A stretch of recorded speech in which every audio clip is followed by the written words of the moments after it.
Assalamualaikum warahmatullahi wabarakatuh. Bismillahirrahmanirrahim. Tabarakalladzi nazzalal furqana ala 'abdihi liyakuna lil 'alamina nadhira. Allahumma shalli wa sallim ala sayyidina maulana Muhammadin wa ala alihi wa sahbihi asma'in, nama ba'du. Ingkang sangat kula hormati Kiai Mahfud, Kiai Robah, sedanten putra-putranipun keluarga Mbah Maksum, Kiai Syekhun, sedanten guru-guru bunyai ingkang kula hormati. Kula niki basa Jawa napa basa Indonesia? Jawa mawon nggih. Kula badhe matur tentang sanad ya. Terus termasuk khususiyatu hadil ummah, termasuk kekhasan umat ini adalah punya sanad muttasil, punya silsilah, punya mata rantai keguruan ila Rasulillah sallallahu alaihi wasallam. Saya berkali-kali matur, saya mungkin tanggal sedoso ya, tanggal 10 November kula teng Termas. Di Termas di keluarga besar Kiai Mahfud. Kita tahu Mbah Maksum ini pernah ngaji sama Mbah Fakih Mas Kumambang, juga tadi kalau diceritani Pak Mahfud nate ngaji Mbah Khalil Harun, pernah Mbah dari Mbah Maimun. Kok berisik nganggo hati tuh? Ngomong berisik nganggo hati.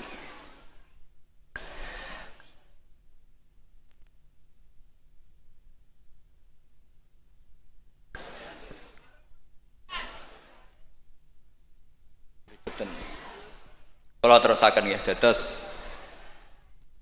min khoso isi hadil ummah atau termasuk khususiyatu hadil ummah adalah sanad keguruan. Sing sanad keguruan niki muttasil ila Rasulillah sallallahu alaihi wasallam dan tidak boleh terputus. Sekali terputus maka status atau identitas guru-guru kita itu akan hilang. Kenapa? Karena ada syaukah, ada kekuasaan yang menghilangkan itu. Saya berkali-kali cerita di Quran itu wonten ayat sing agak unik, pemahamannya agak unik. Gini kok ayat, maka na Ibrahimu Yahudiyya wala Nasraniya. Ibrahim itu yora Yahudi, yora Nasrani. Itu saya tidak akan bosan-bosan nyampaikan itu. Niku boten sifatu madhin tapi sifatu roddin, bukan madh, bukan muji. Terus podo karo muni Gus Bah iku ya ora maling, ya ora bajingan, ya ora lucu. Lah Nabi Ibrahim mau digelari pangeran ya ora Yahudi, ya ora napa Nasrani. Itu memang benar-benar aneh. Kenapa itu terjadi? Karena ada zuriyah Nabi Ibrahim yang bernama Yahuda. Ini Yahuda bin Yakub bin Ishak bin Ibrahim. Kemudian Yahuda ini menjadi satu entitas, satu entitas atau satu komunitas atau bahkan satu agama yang akhirnya dikenal oleh Yahudiyah. Berhubung anak putune Yahudi, wong bayangno Ibrahim nggih napa? Yahudi. Karena Ibrahim itu manggon teng kawasan Bethlehem, teng Hebron, dan di situ sekarang jadi komunitas Nasrani. Orang juga menganggap Ibrahim itu napa? Nasrani. Sehingga Allah ngutus makhluk terbaiknya, nabi terbaiknya, gini ku Nabi Muhammad sallallahu alaihi wasallam. Terus Nabi Muhammad niki sing ngelurusno, nak Ibrahim itu boten Yahudi, nggih boten napa? Nasrani. Dan Nabi Muhammad mati-matian berjuang membawa tauhid, dan tauhid itu diatasnamakan millata abikum Ibrahim. Terus niki mengke dados perhatian sesarengan. Artinya gini, orang yang sudah meninggal niku sudah nggak bisa apa-apa. Berarti ini, monggo Pak Marzuki.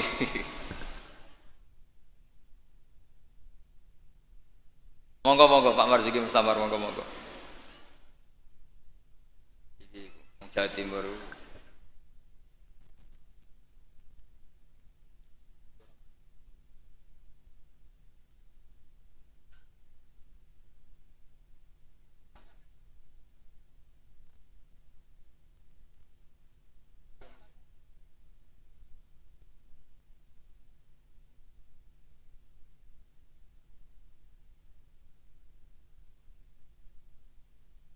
Monggo monggo.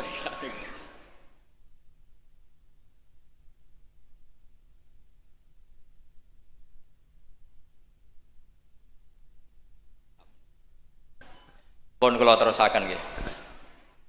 Wonten ayat teng Quran niku nyifati Nabi Ibrahim namung kalian dawuh maka na Ibrahimu Yahudiyya wala Nasrani.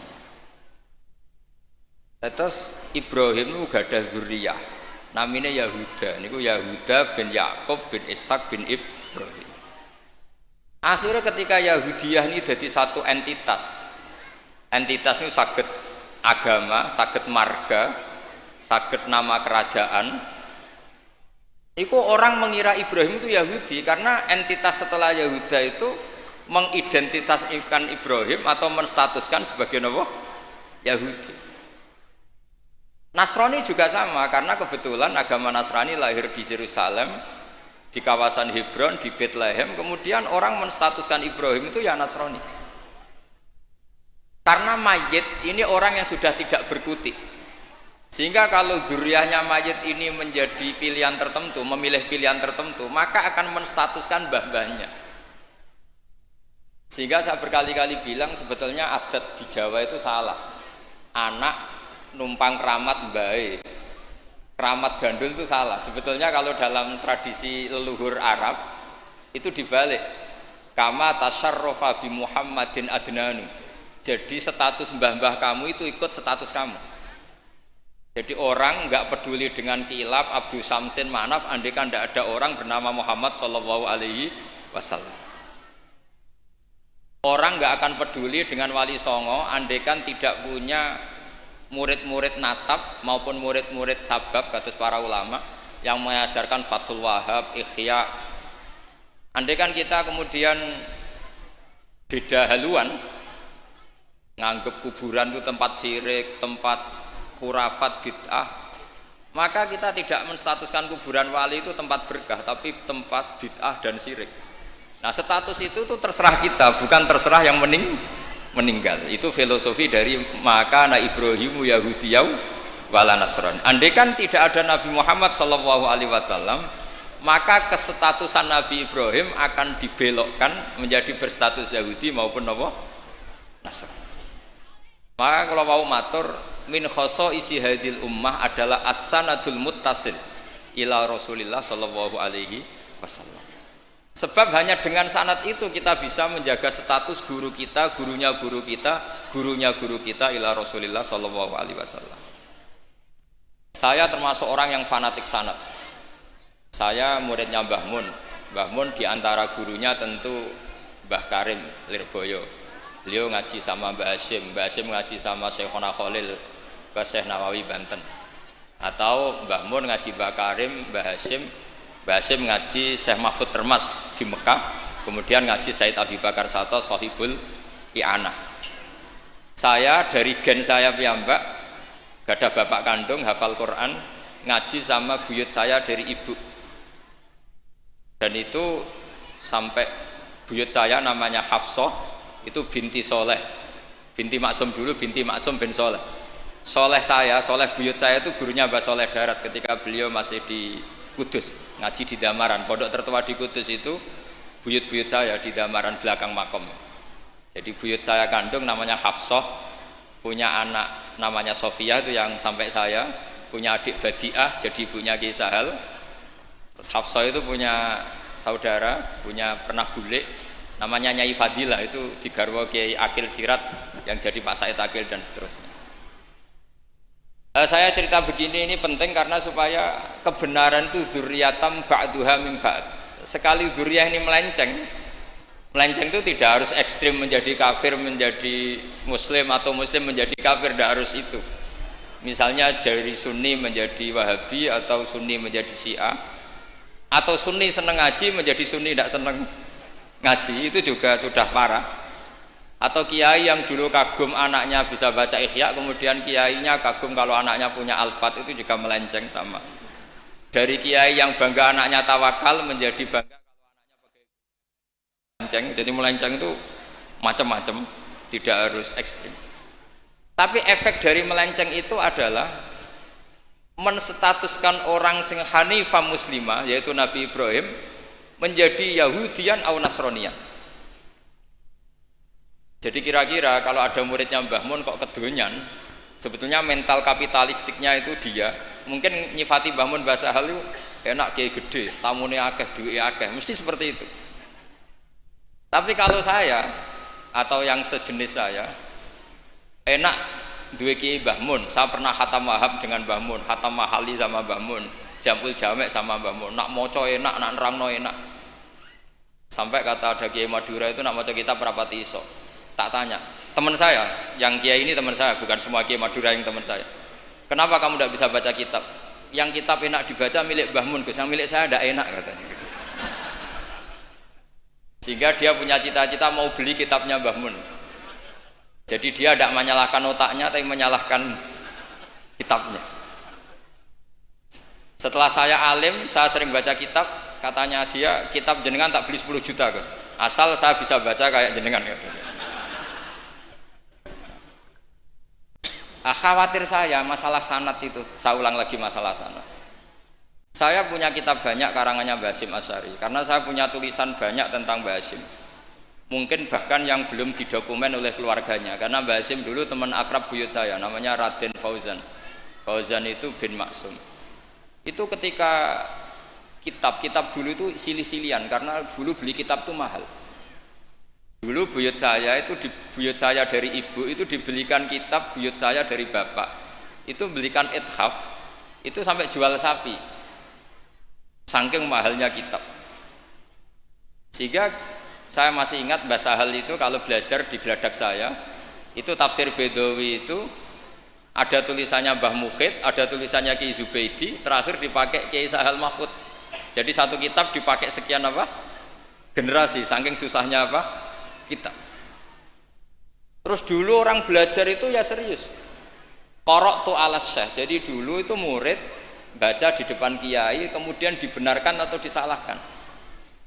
Sekarang enggak, kiainya baca, muridnya ngantuk omongan sendiri, terus dengan bangganya merasa saya ini muridnya Mbah Mun, muridnya Gus Baha.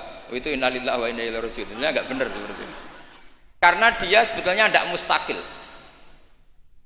Kecelakaannya lagi, metode pelatihan bahasa Inggris, bahasa asing itu pakai metodenya ulama dulu. Orang kalau kursus Inggris itu dilatih disuruh ngomong sampai aksennya Inggris, konversasinya gaya Inggris, sehingga mereka pinter. Itu metode kita. Dulu nggak ada guru bacakan murid, itu tidak ada murid bacakan guru. Makanya kenangannya Imam Syafi'i, qara'tu ala Malik al-Muwatta, saya membaca Muwatta di depan Imam Malik. Sehingga murid pinter apa goblok ini gurunya tahu. Nanti kalau bacanya bener terus disahkan jadi kiai. Sekarang enggak, ngaji terus, rokokan, omong-omongan tetap jadi kiai. Padahal kiainya saja enggak tahu dia pinter, enggak aja enggak tahu. Nah ini termasuk sanad yang mungkotek. Makanya saya ini nyesal senyesal-nyesalnya. Di tradisi pesantren sekarang ngaji sorogan itu jarang. Saya alhamdulillah sampai sekarang masih ada beberapa santri yang ngaji sorogan mahali sama saya, termasuk beberapa Gus Sarang masih sorogan sama saya. Karena Mbah Mun tuh gak mau ngasih sanad kecuali sorogan. Jadi dulu saya ngaji sama Mbah Mun, cucu kandungnya Mbah Mun mau sanad mahali gak langsung Mbah Mun, harus lewat saya, karena Mbah Mun sudah tidak sorogan mahali karena sudah sepuh. Nah pentingnya sorogan itu orang mustakil, murid ini mustakil, bacanya apa ini mustakil. Jangan sampai ngalami misalnya ada murid tanya, Gus, walam tardiman itu maknanya apa? Saya yang kecelok orang alim saja nggak tahu maknanya lam tardiman. Setelah tak lihat ternyata di bab khed walam tarodaman, dia baca langsung lam tardiman. ya bingung. Kok saya sampai apa?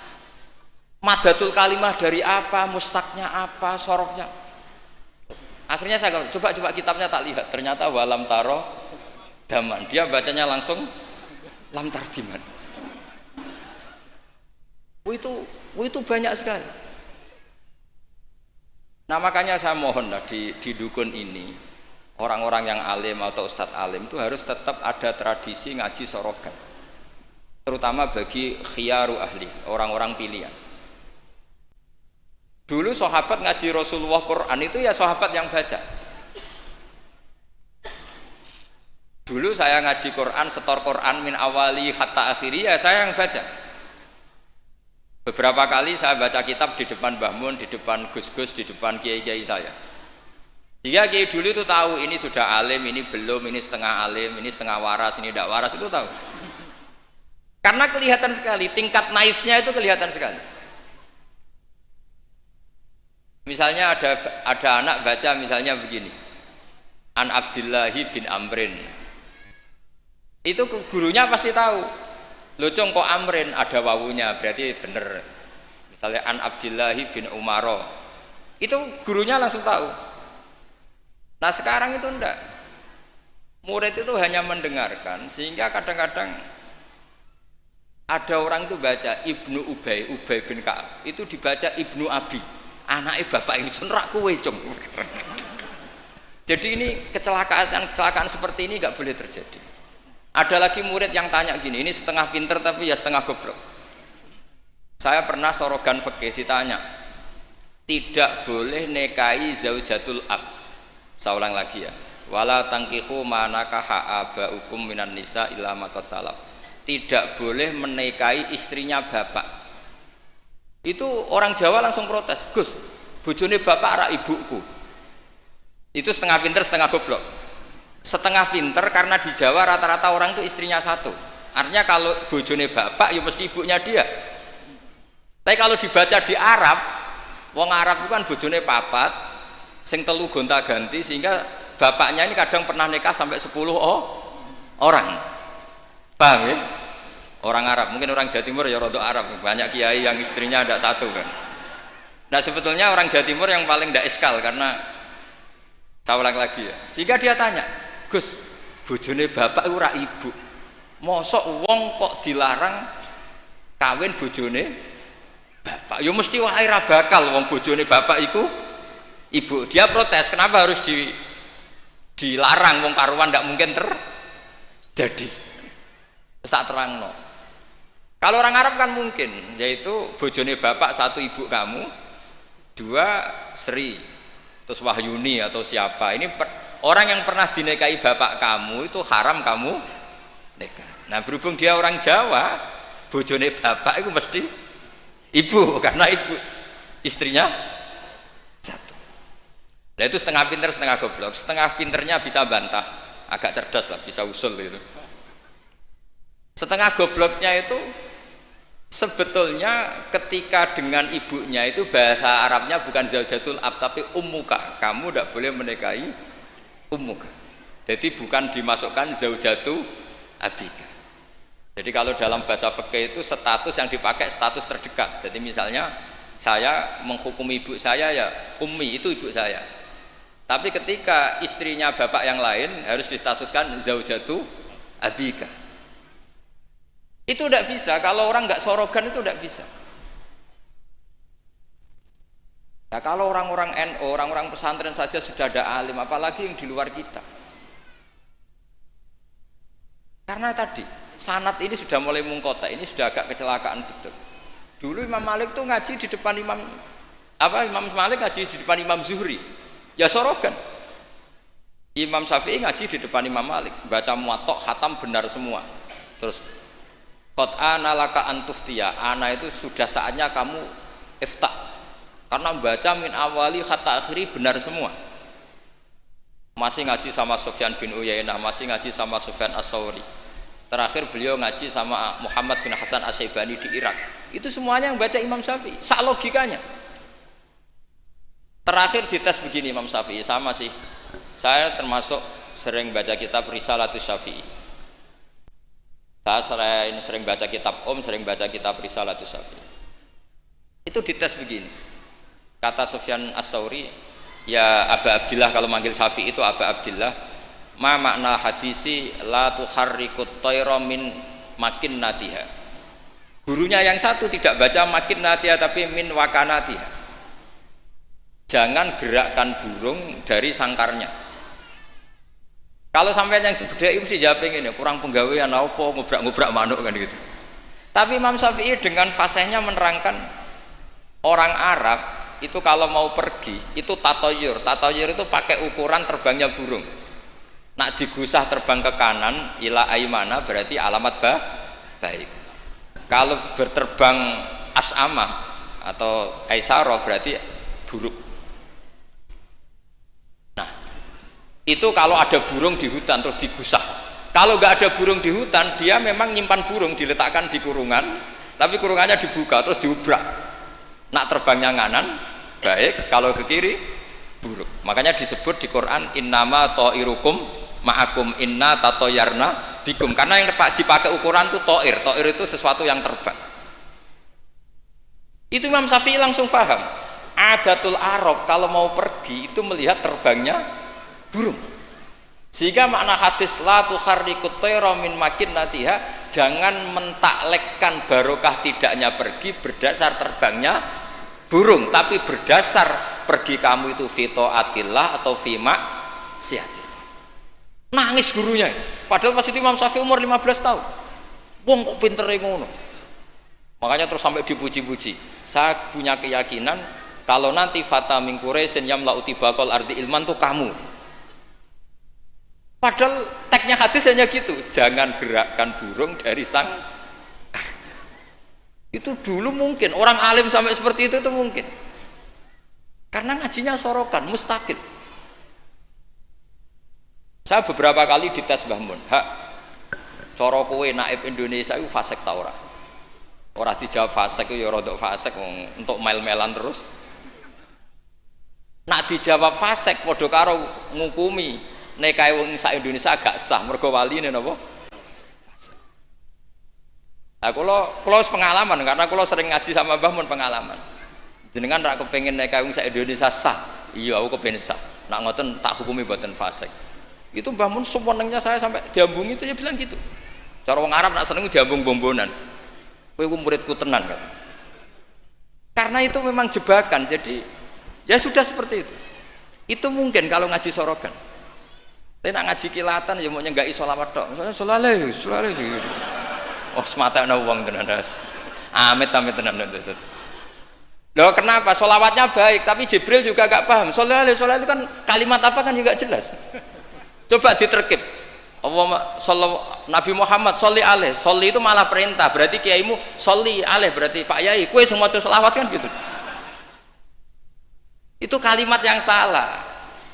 Nah iya, wa qala Rasulullah sallallahu alaihi wasallam. Terus muridnya muni sholli alaih. Berarti kan kalau dimaknani kan sholli maca sholawat sira Pak Kiai. Ali ngatasin, mohon jenengan mohon sing maca sholawat. Nah berhubung itu bahasa Arab gak ketara salahe kan gitu. Adat-adat ngono iku mareni gitu. Itu naif. Mestinya kan qala Rasulullah sallallahu alaihi atau shalla alaih lah, paling enggak ada dhamir mustatir yang kembali ke Allah. Nah kalau terus muridnya bilang apa? Sholli alaih, coba sampean maknani sholli alaih. Sholli ya syekh alaihi ala nabi. Kacau enggak kira-kira ada kan dengar orang yang ngerti itu? Tapi alhamdulillah banyak yang nggak tahu sehingga ya alhamdulillah. Makanya saya berkali-kali muji orang bodoh itu barokah. Mergo ora salah wong. Jadi penak weh. Kalau saya tangisan, nak pondok gede weh salah oleh maca sholawat mulai sing pondok cilik. Sing ditunggoni ahlul ilmi, maksudnya pondok gede sing notabene ditunggoni ahlul ilmi saja salah apalagi. Jadi dulu itu orang itu pinter sekali karena ngajinya sorokan. Sahabat ya gitu. Sahabat tuh kalau nggak paham ya tanya Nabi, karena logikanya Nabi kadang nggak nyambung sama logika sahabat. Misalnya begini, al-qatil wal maqtul finnar, yang bunuh maupun yang dibunuh. Saya baca lengkapnya. Idzal taqal muslimani bisayfihima fal qatil wal maqtul finnar. Jika dua orang muslim perang sama-sama membawa pedang, maka yang bunuh maupun yang dibunuh di neraka. Sahabat tuh iskalnya hadza al qatil. Oke lah kalau qatil finnar, kalau pembunuh di neraka normal ya Rasul. Fama balul maktul. Lalu dosanya yang terbunuh apa? Wong dia korban, dia maktul, dia dibunuh. Jawabannya Nabi, innahu kana harison ala qatli sahibi. Dia sebut maktul, oke dia maktul, tapi mentalnya qatil. Artinya gini, yang terbunuh itu mentalnya qatil apa maktul? Qatil, karena dia saat tempur tentu inginnya membunuh. Artinya maktul itu status fakta, tapi status mentalnya qatil. Itu hebatnya Rasulullah. Ya ketika ada orang sama-sama bawa pedang duel, itu mentalnya semuanya qatil. Cuma yang satu nasibnya maktul. Nah, maktul ini status nasib apa status niat? Status nasib, niatnya dia tetap qatil sebagai pembunuh. Jadi segampang itu Rasulullah menjelaskan, karena tadi ada sorogan. Jika Nabi setiap ngaji sama sahabat, aro'aitakum hadhi, aro'aita kadza, aro'aitukum kadza. Nah, ini terakhir, qadhiyah saya terakhir tak terangkan. Nah, sehingga Quran, ini kembali ke sesuatu yang saya tekuni, sehingga Quran itu mengajak orang itu berdialek, dan sering ada kata aruni, kul aro'aitum. Kenapa demikian? Karena nggak boleh orang itu menerima ilmu itu karena dicekoki guru, dia harus bisa berpikir sendiri. Sehingga Allah kalau ngendikan nggak apa-apa selain saya sebagai Tuhan, nggak apa-apa kata Allah. Kamu bilang Yesus Tuhan nggak apa-apa, Fir'aun Tuhan nggak apa-apa. Tapi kata Allah, aruni madza khalaqu minal ardi. Tapi tolong tunjukkan ke saya prestasinya Fir'aun apa? Apa ketika saya bikin langit dia ikut menciptakan langit? Apa ketika saya bikin bumi dia ikut menciptakan bumi? Aruni madza khalaqu minal ardi am lahum syirkun fis sama. Sehingga orang terus mikir, kalau Fir'aun Tuhan, Yesus Tuhan, atau siapa saja yang selain Allah dianggap Tuhan, lahirnya di mana? Oh, Yesus lahir di bumi. Bagaimana mungkin lahirnya di bumi tahu-tahu menuhani bumi? Fir'aun ketika merasa Tuhan, Musa ditanya, Tuhan kamu siapa? Rabbus samawati wal ardi, yang nuhani langit dan bumi. Terus kata Fir'aun, ya Haman ibnili sorhal la ali abluhul asbab. Sudah, saya mau bikin piramida, mau lihat Tuhannya Musa.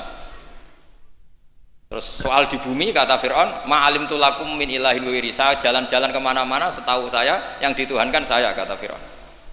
Nabi Musa ganti argumentasi, bilang Rabbukum wa rabbu abaikumul awwalin, yang nuhani nenek moyang kamu.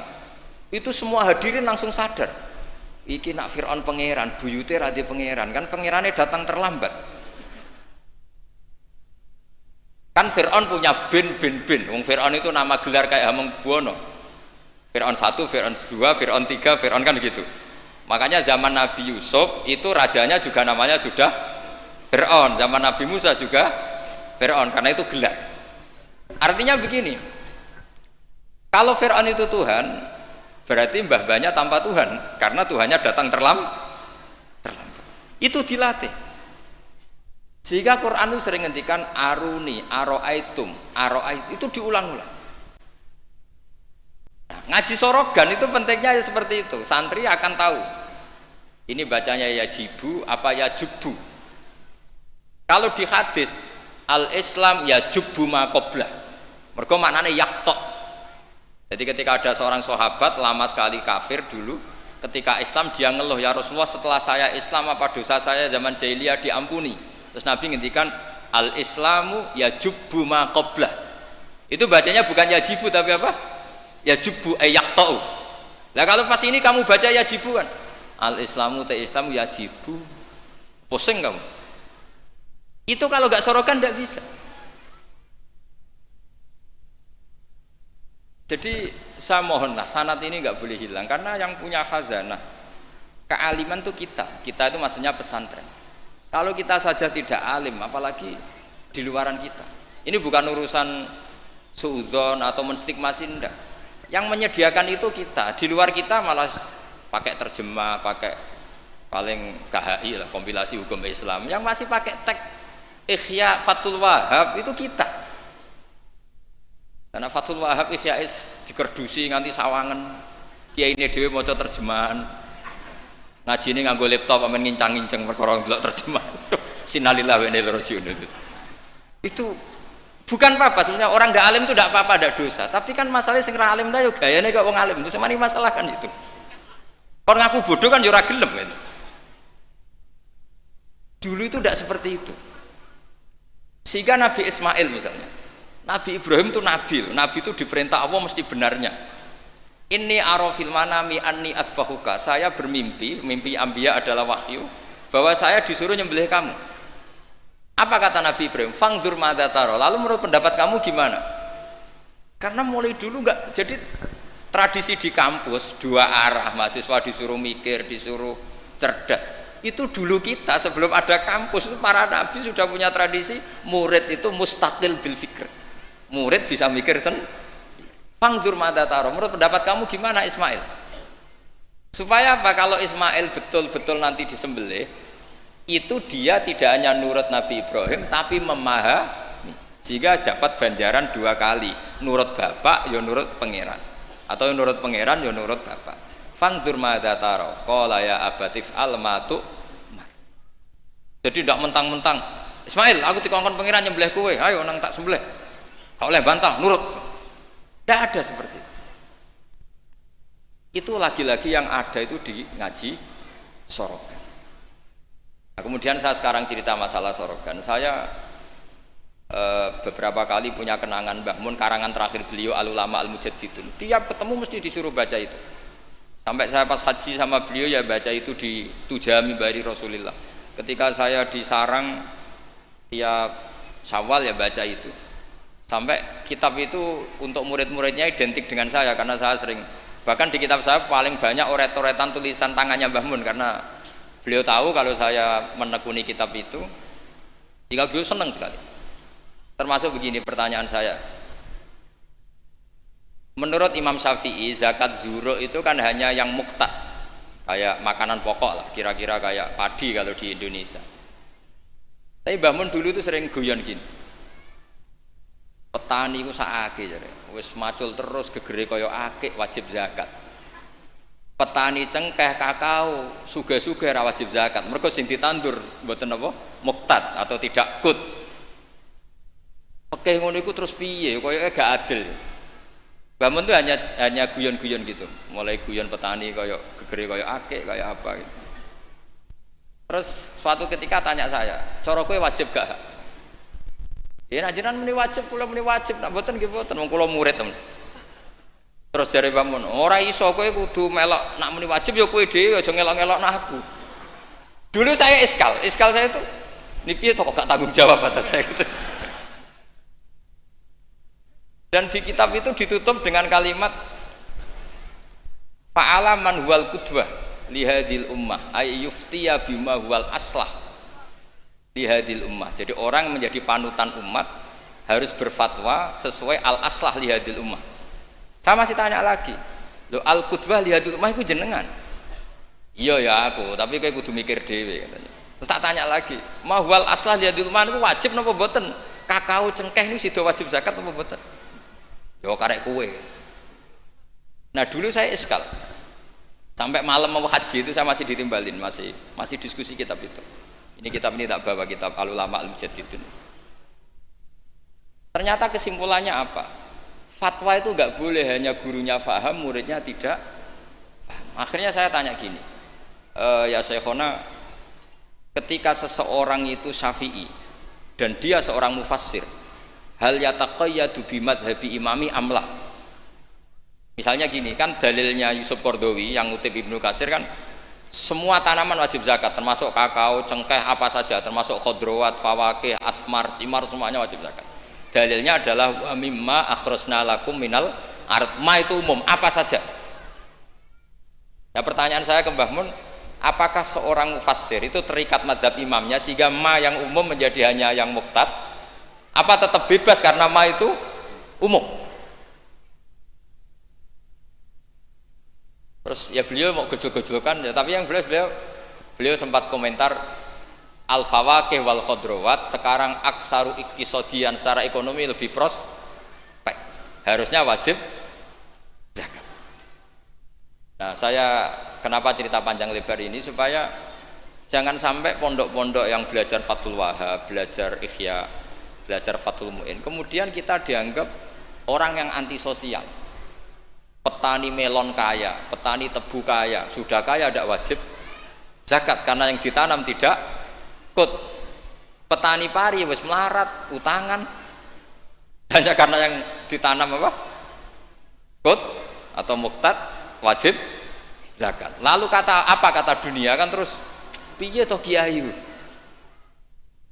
Nah ini saya mohon sekali itu murid-murid bisa memahami kalau kita itu mendiktekan pikiran kita. Nah dulu Imam Syafi'i cara belajar seperti itu. Imam Syafi'i itu dulu senengnya sama orang miskin tak ngamek karena sifatnya Nabi wa yuhibbul fuqara wal masakin terus ya. Wa yajlisu ma'ahum wa yaruddu mardahum itu. Wa yuhibbul fuqara wa yajlisu ma'ahum wa yaruddu mardahum terus. Dia ketika di Mekah miskin, di Madinah mulai gundah. Imam Malik itu gaya orangnya. Jadi kalau duduk di kursi tinggi, babutnya itu empuk. Beliau mulai eskal, ini kiai kok kaya raya. Tapi itu dipendam sama Imam Malik. Terus ketika Imam Malik mengesahkan Imam Syafi'i jadi mufti, Imam Syafi'i tanyanya begini, setelah jenengan orang yang alimnya kayak jenengan itu siapa aja?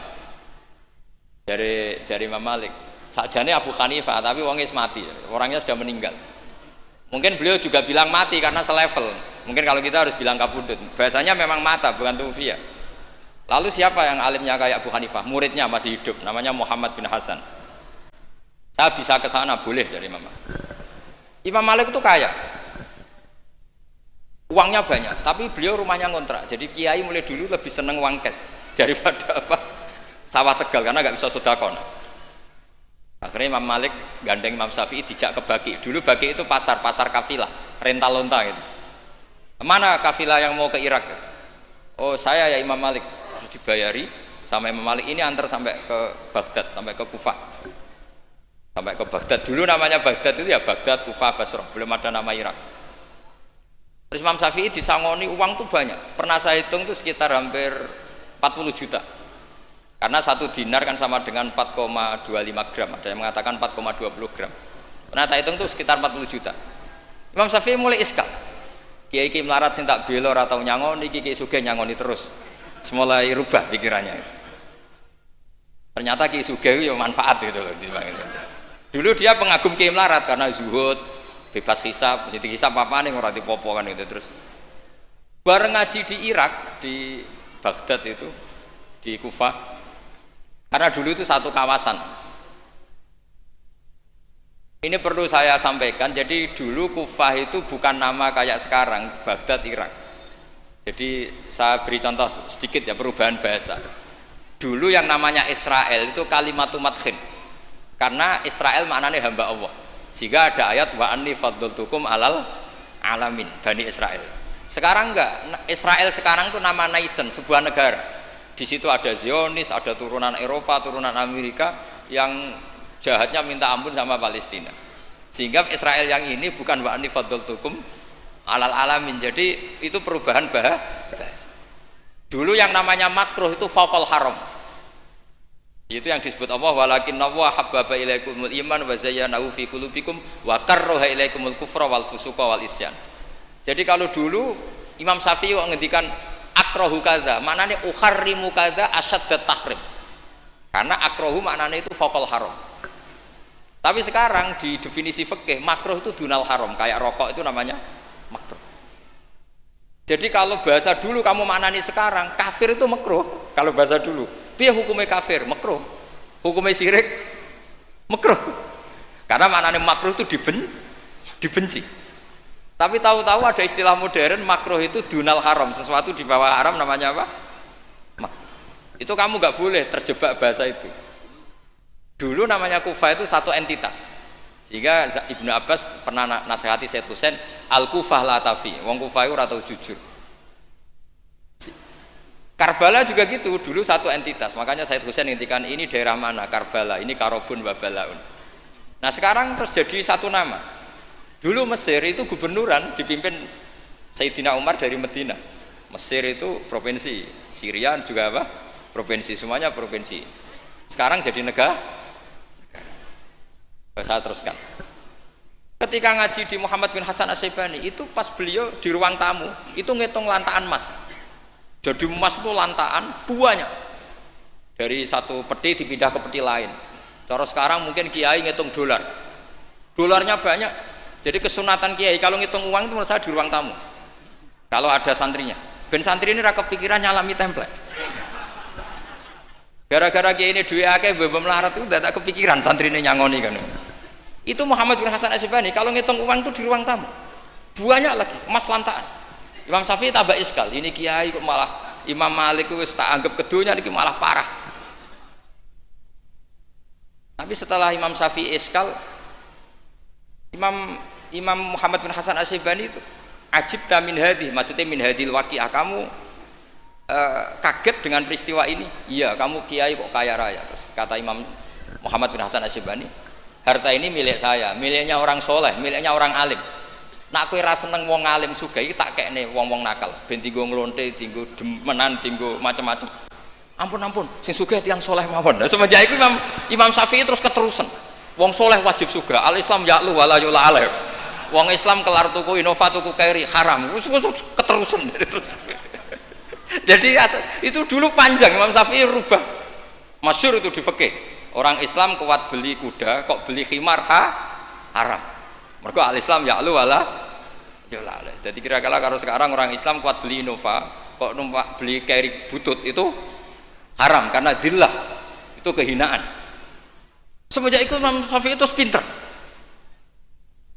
dia. Iya, nak kiai tak haramno sugih, terus sing sugih wong fasik, yo repot dunya.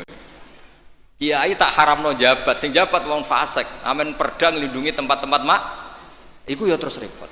Nah sanad itu sampai Imam Ghazali, termasuk yang tak baca kak saya ketika bela Mbah Mun al-intisar lima dzaibi syaihina itu saya bela. Di antara adalah ulama harus punya pangkat supaya otoritas itu dimiliki orang soleh. Terus wa amal izu wal jahfa bihi ma yadfaul insan an nafsi adil terusnya.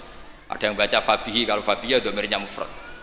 Semenjak itu kakak saya pernah wakil bupati, Keroba pernah bupati, Gus Yasin putra Mbah Mun wakil gubernur. Itu panjang, sanad pemikiran seperti itu tuh panjang.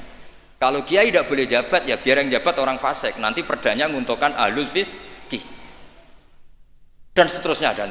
Dan itu ulama dulu bisa menerangkan dan memahamkan pada murid-muridnya karena ngajinya sorogan. Sekarang enggak ngaji ya kayak seperti ini. Makanya saya diundang itu termasuk kiai paling sulit diundang. Wis masyhur. Andai kan Kiai Roba tidak datang ke saya sendiri, mungkin saya tidak datang. Wis tenang yakin sekolah datang. Saya itu hanya mau datang ke pernah sepuh. Ternyata pernah sepuh ya banyak, jadi wah mata wong itu. Saya nanti itu ke kiai siapa itu? Kiai Jamal itu kan iparnya Basal itu sepupunya Mbah saya. Mbah Jamal itu abahnya Gus Rozenda. Saya tiap bulan kan ngajar di pondoknya Mbah Sahal karena memang sepupunya Mbah saya. Kemarin di Termas. Jadi pernah sepuh ternyata banyak. Makanya ini yang nom-nom itu haram undang saya, ini sudah tak maklumatkan. Karena logikanya jelas lah. Aturan santri itu hormat mbek sing sepuh. Nah, kiai nom ngundang aku itu dosa. Mergo ngatur sing luwih tuh, wah jelas itu jelas dosa, cara fikih jelas dosa. Apa meneh nom kalah pinter tambah dosa ngatur wong alim. Wes jelas itu cara fikih seperti itu. Kamu nggak boleh bantah hukum. Ndak kira-kira hukumnya gimana? Wong bodoh ngatur wong alim, kira-kira hukum gimana? Kira-kira dosa ndak? Dosa, yakin dosa.